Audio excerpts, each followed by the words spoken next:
À l'ouverture, le président du conseil régional, Maïrou Malaligari, a rappelé l'objectif de l'atelier qui est celui de permettre aux différents acteurs communaux de partir sur de bonnes bases et avoir une même vision pour un meilleur développement socio-économique et culturel de la région.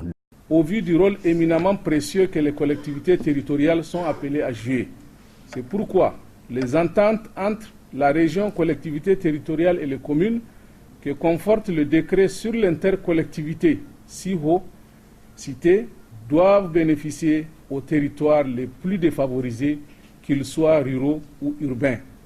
Et c'est le seul gage d'un développement harmonieux. Ainsi, nous rendrons viable chaque portion de notre territoire et donnerons la chance d'un accès au droit de bien-être à chacun de nos concitoyens où qu'ils se trouvent. Dans cette optique, il faut bien articuler les collectivités territoriales entre elles, de façon à ce que la solidarité entre les entités tende vers la complémentarité territoriale. D'ailleurs, les exigences économiques actuelles nous l'imposent.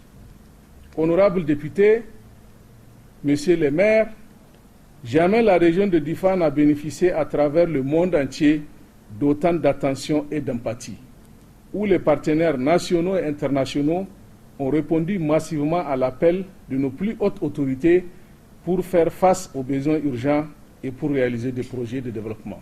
Le gouverneur, en procédant à l'ouverture, a rappelé l'importance de cet atelier dans le contexte actuel.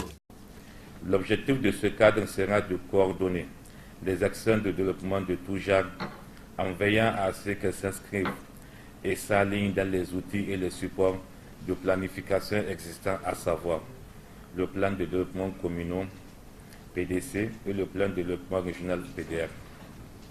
Mesdames, Messieurs, chers invités, la volonté réaffirmée des premiers responsables de l'État d'accompagner et de soutenir le processus et les acteurs de la politique de décentralisation au Niger ne peut souffrir de doute au regard des dispositions contenues dans les décrets ci-dessus cités.